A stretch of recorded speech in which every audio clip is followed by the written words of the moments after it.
స్వాగతం.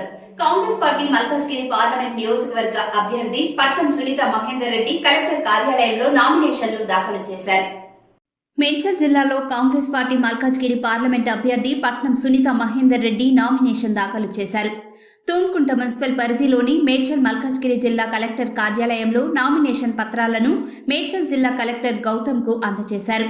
కాంగ్రెస్ పార్టీ అభ్యర్థి పట్నం సునీత మహేందర్ రెడ్డితో పాటు మల్కాజ్గిరి మాజీ ఎమ్మెల్యే మైనంపల్లి హనుమంతరావు, కాంగ్రెస్ పార్టీ జిల్లా అధ్యక్షుడు హరివర్ధన్ రెడ్డి, మేడ్చల్ మాజీ ఎమ్మెల్యే సుధీర్ రెడ్డి, మేడ్చల్ నియోజకవర్గ కాంగ్రెస్ పార్టీ ఇన్ఛార్జ్ వజ్రేష్ యాదవ్ పాల్గొన్నారు.